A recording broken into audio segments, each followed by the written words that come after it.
Y'all, this wasn't a cute little Instagram live. This felt like a public execution of a marriage in real time. Because the second Papoose picked up that phone and went live, you could hear it in his voice. He wasn't chasing clout. He sounded like a man who'd been choking on a truth for years. The chat exploded. Viewers started spamming question marks like bullets. And then he dropped the line that made everybody sit up straight. He claimed Remy Ma had been living a double life. And that 50 Cent wasn't just a name. He was a shadow in the background for years. Now listen, these are allegations, but the way he told it, like he had been collecting pain, like receipts. He reportedly hinted at proof, voice notes, private tapes, clips, the kind of stuff that doesn't just start drama, it starts wars. And every second he stayed live, the story got darker. The comments turned into a battlefield, some people screaming, expose it, others begging him to stop before it destroyed their child's future. Then he went even lower, and you could feel the room freeze. He allegedly questioned the unthinkable, his daughter's paternity. Not as a joke, not as a threat, as a broken man saying the quiet part out loud, like his entire reality had been poisoned. And that's when this stopped being gossip and started sounding like tragedy. Because if you're even willing to say DNA test on live, that means the trust is already dead. And right when the internet thought the 50 Cent angle couldn't get messier, another detail surfaced that flips the entire energy. A story about 50 stepping in during the darkest time, signing letters, backing someone's release, like loyalty was being traded behind prison glass. So the question is, was 50 the villain in this marriage, or the proof that someone's been playing both sides the whole time? I always talk about it, and every time I see him, I tell him thank you, because it wasn't like we was enemies, or we didn't hang out together. Was 50 Cent, Mr. Curtis Jackson. Wow. Whenever I put in for an appellate judgment or an appeal, he made sure that letters was written. He personally signed them, telling, the judge, if you do grant her this release, she'll have a job. I'll make sure, she has a job over here. By the time the Instagram Live notification hit phones, the mood had already shifted. This didn't feel like promotion. It didn't feel accidental. It felt deliberate, like someone had finally decided that silence was no longer protecting anyone. When Papoose appeared on screen, there was no build-up, no jokes, no easing into the moment. His posture was rigid. His voice was controlled but strained. And within seconds, viewers understood something was wrong. Not internet wrong. Life-altering wrong. He didn't speak like a man chasing headlines. He spoke like someone who had reached the end of restraint. According to those watching live, the shift came when he said it was time to tell the truth. Not clarify, not explain, tell. And then he crossed a line no one expected him to cross, alleging that his wife, Remy Ma, had been living a hidden reality long before their marriage ever began. A reality that, according to him, never truly ended. The name that followed detonated the live chat. 50 Cent, not as a rumor, not as a distant past, but as a presence, a recurring figure. A connection that, according to the allegation, stretched across timelines people believed were already closed. The moment that name was spoken, the internet stopped scrolling and started recording. Viewers began clipping the live in real time. Screenshots multiplied. Reaction videos popped up before the live even ended. And the tone in the comments changed from curiosity to disbelief. Because this wasn't framed as a petty accusation. It was framed as a pattern. What followed was not a chaotic rant. It was a slow, methodical unpacking of suspicion. Papoose suggested he had noticed inconsistencies for years, gaps that never fully made sense, moments that felt dismissed too easily, explanations that didn't line up once you placed them side by side. According to him, what once felt like insecurity eventually hardened into certainty. And then came the word that shifted the energy from gossip to gravity. Evidence. He referenced materials he claimed to have collected quietly, voice notes, private recordings, fragments of conversations, clips that allegedly painted a picture far different from the public narrative. He didn't play them. He didn't reveal them. He let the idea of their existence do the work. And it worked. Because the internet understands one thing better than anything else: receipts change power. As the live continued, emotions surfaced that couldn't be rehearsed. His voice cracked when he spoke about betrayal not as a headline, but as something that had crept into his home, into his trust, into the one place he believed was off limits to deception. And then he said something that silenced the comment section entirely. He questioned paternity. Not aggressively, not theatrically, but like someone admitting a thought he never wanted to have. He spoke about his daughter, Remy Mackenzie, and acknowledged that doubt had reached a place it never should. He mentioned DNA testing not as a threat, but as a consequence of broken trust. That moment fractured the live audience. Some viewers defended him instantly. Others recoiled. But everyone understood one thing. This was no longer entertainment. Because when a man publicly admits he's questioning the foundation of his family, the damage has already been done. As clips circulated, narratives began to split. One side framed the moment as emotional collapse. The other saw it as overdue exposure. And hovering above both interpretations was the same unresolved question. How long had this really been going on? That's when something unexpected entered the discussion. Midway through the online storm, attention shifted to an old story resurfacing, one that complicated the villain narrative people were rushing to construct. A story about support, about loyalty shown during confinement, about actions taken quietly without cameras. And that's where the context deepened. Where she'll be working, X, Y, and Z. I need to hold him up to that. Like, yo, you was gonna give me a job. What's up with that? Let me get a check. We need Remy on power. Let me get a check. Yeah, I just thought about that right now while I'm telling this story. As many times as I told it, it just hit me right now. Like, yo, what's good with that job? I got paperwork saying that you would give me a job. Right. But like, not just once, but for every appeal that I put in for. Wow. And this is when he was moving around doing everything, and he was taking out time to make sure that, you know. The resurfacing of that statement changed the temperature of the conversation, because suddenly the narrative wasn't clean. It wasn't good versus evil. It wasn't hero versus villain. It was contradictory. And contradictions are dangerous because they force people to think instead of react. How does someone allegedly accused of manipulation also appear in stories of unwavering support? How does loyalty exist alongside suspicion? And more importantly, what does it mean when the timelines overlap? Social media didn't slow down. It escalated. Hashtags trended across platforms. Long threads dissected every word spoken on the live. Old interviews were replayed with new ears. Fans began comparing dates, appearances, lyrics, public interactions that once felt meaningless. Influencers weighed in, some cautiously, others recklessly, and the media followed. But official coverage remained careful. Language softened. Words like alleged and claims dominated headlines. Because without evidence publicly released, the story remained suspended, not proven, not disproven, just uncomfortable. And that discomfort is what kept the story alive. Because the more people tried to dismiss it as emotional spillover, the more questions surfaced. Why now? Why live? Why risk public fallout unless silence had become unbearable? Papoose ended the live without resolution. No receipts dropped. No names clarified beyond what had already been said. Just a promise that more would come, and that when it did, people would understand. That promise alone fueled the next phase. News outlets debated responsibility. Commentators argued ethics. Fans argued loyalty. And in the middle of it all sat a marriage that, at least publicly, could no longer pretend to be intact. What made this moment different from countless celebrity scandals before, it wasn't just the accusation, it was the tone.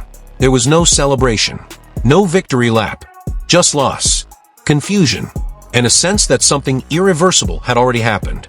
By the end of the night, one thing was clear. This wasn't a story about cheating alone. It was about trust deteriorating slowly enough that no one noticed until it collapsed. And as this part closed, the internet wasn't asking whether the allegations were true. They were asking something far more unsettling. If this much damage could exist behind closed doors for years, what else hasn't surfaced yet? Because when silence finally breaks, it rarely stops with one confession. And this story was just getting started. By the next morning, the story had already outgrown the night it was born in. What started as a late-hour Instagram live had turned into a full-scale cultural moment, one that no publicist could spin fast enough and no statement could contain. Clips from Papoose's live were everywhere, looped, slowed down, captioned, recaptioned, and dissected frame by frame. Every pause in his voice became a headline. Every look away from the camera became a theory. But the most unsettling part wasn't what he said. It was what he didn't say. Because he never fully explained the timeline. He never laid out dates. He never released the materials he hinted at. Instead, he let implication do the heavy lifting. And implication, when mixed with silence, is a dangerous accelerant. By noon, fan narratives had split into camps. One side insisted this was a man unraveling under pressure, lashing out in pain. The other believed this was the calculated first move in a long-delayed exposure. Both sides agreed on one thing. This was not impulsive. The language mattered. He didn't speak in hypotheticals. He didn't say maybe or what if. He spoke like someone recounting a conclusion already reached, even if the proof hadn't yet been placed on the table. That's why the story refused to die down. As analysts replayed the live, they noticed something else, his framing of loyalty versus betrayal. He didn't just accuse, he contrasted. Public image against private reality. Marriage vows against long memory. And at the center of that contrast sat Remy Ma, suddenly recast not as a partner, but as a question mark. Her silence only sharpened the edges. No immediate response. No clarification. No denial. just absence. And absence in moments like this is never neutral. Fans searched her socials for clues, old captions, archived photos, subtle changes in tone. Nothing concrete surfaced, but speculation doesn't need certainty to spread. Meanwhile, the name that had detonated the live continued to loom over every conversation: 50 Cent. What complicated the narrative was history. Public history. A trail of moments that, when viewed individually, seemed harmless: collaborations, public support, industry proximity. But stitched together under a new lens, those moments took on different weight. The internet did what it always does best: it recontextualized the past. Old interviews resurfaced. Quotes were pulled without dates. Clips were replayed without context. Suddenly, jokes felt loaded. Compliments felt strategic. And what once passed as industry camaraderie began to look, to some viewers, like something else entirely. Still, no evidence had been released. That vacuum created room for something more unsettling than confirmation or denial: interpretation. And interpretation turned the story into a mirror. People saw in it whatever they were already primed to believe about power, loyalty, and celebrity marriages. Behind the scenes, industry insiders whispered that this wasn't just about relationships. It was about control of narrative. Who speaks first? Who waits? Who lets the internet burn itself out? And who feeds it just enough to keep the fire alive? Papoose's decision to go live, unfiltered, unedited, stood in stark contrast to the silence from the other side. That asymmetry shaped public perception fast. Because in the court of public opinion, the first voice often feels like the honest one, even when the story is incomplete. And then there was the child. The moment paternity was mentioned, the conversation crossed an invisible line. No longer just celebrity intrigue, the story now carried ethical weight. Commentators debated whether some truths should remain private, even if they're real. Others argued that once trust collapses, silence becomes complicity. That debate raged across platforms. Some accused Papoose of weaponizing doubt. Others said doubt doesn't come from nowhere. It grows in the dark, fed by unanswered questions. And the fact that he spoke about it publicly suggested a level of desperation that doesn't usually accompany manufactured drama. As hours turned into days, one pattern became impossible to ignore. No one rushed to correct the record.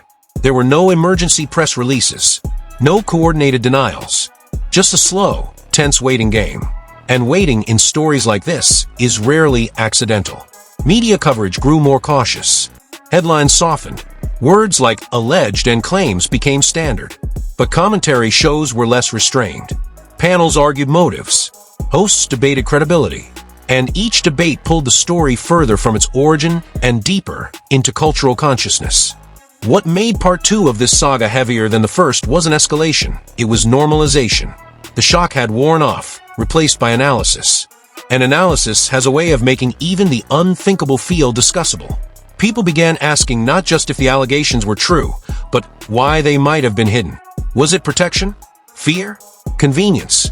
Or something more strategic? Each theory found its audience, and each audience amplified it.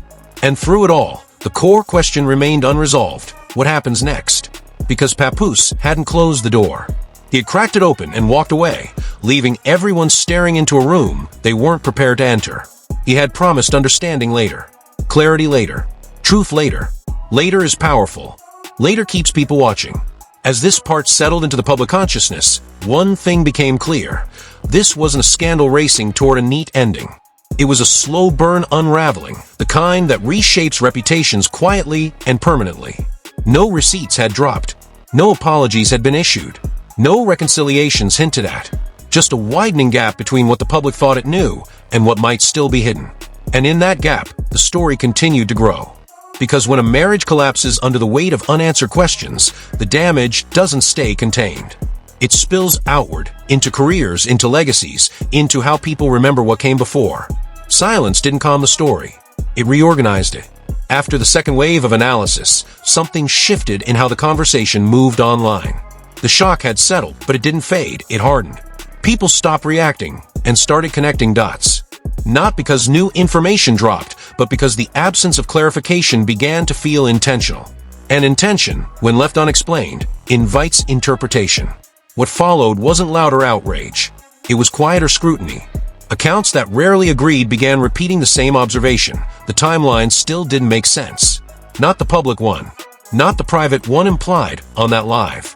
There were years that looked clean on paper, but felt crowded in retrospect. Years where proximity was dismissed as coincidence. Years where industry overlap was brushed off as normal.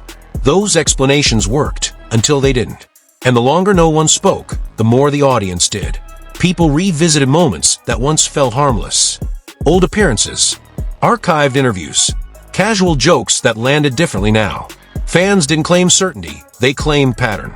And pattern is persuasive, especially when it emerges organically from thousands of independent observers noticing the same inconsistencies at once.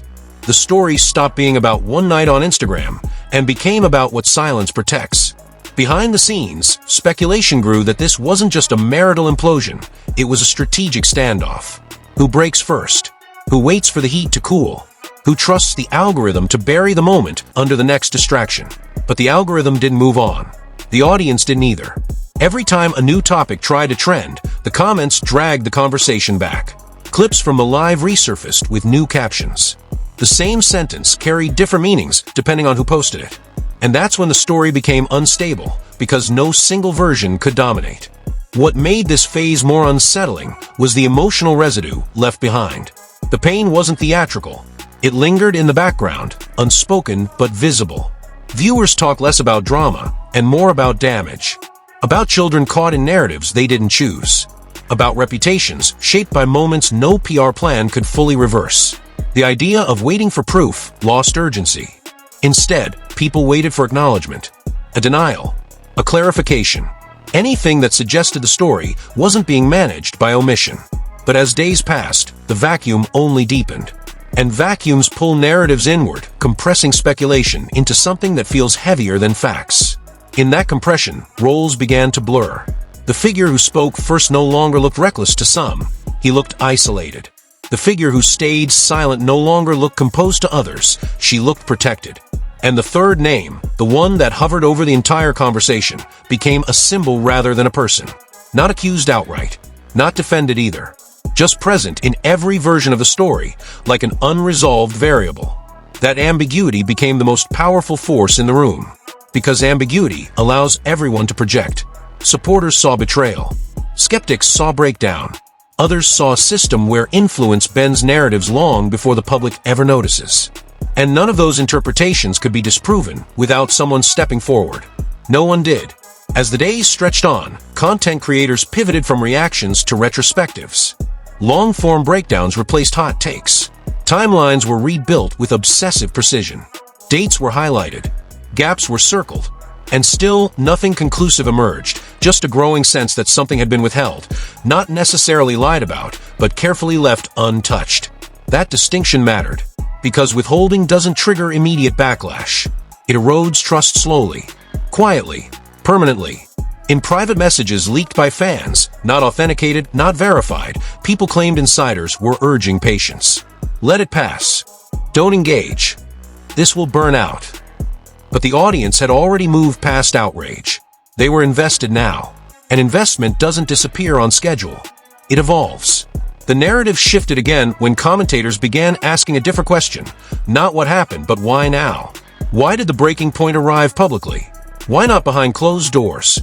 Why not through lawyers' statements? Distance? Why choose exposure over resolution? The most unsettling answer circulating wasn't malice. It was exhaustion. Exhaustion from carrying uncertainty alone. Exhaustion from protecting a version of reality that no longer felt true. Exhaustion from silence that demanded loyalty without offering clarity in return. That interpretation resonated because it didn't require villains. It required time. Time misused. Time misunderstood. Time that passed while assumptions stood in for truth. As part 3 unfolded in real time, the story reached a point of no return, not because of new allegations, but because the public relationship with the narrative had changed.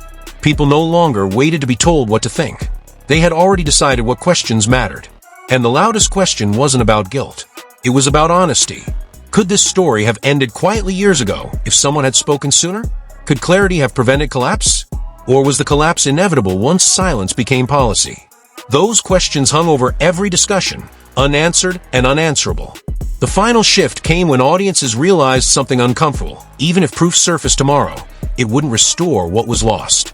Trust doesn't regenerate on command. Reputations don't reset after viral cycles. And children don't forget the moment their lives became content. That realization drained the last traces of spectacle from the story. What remained was aftermath. Careers would continue. Music would release. Appearances would resume. But the narrative had already embedded itself into public memory. Not as a single claim, but as a cautionary outline of what happens when private fractures are managed with public silence. By the end of this part, the audience wasn't demanding answers anymore. They were recognizing consequences. Because in stories like this, resolution isn't always a reveal. Sometimes it's the quiet understanding that some truths, once delayed too long, stop being clarifying and start being corrosive. And whatever happens next, whether statements emerge, evidence surfaces, or the silence holds, the damage has already completed its work.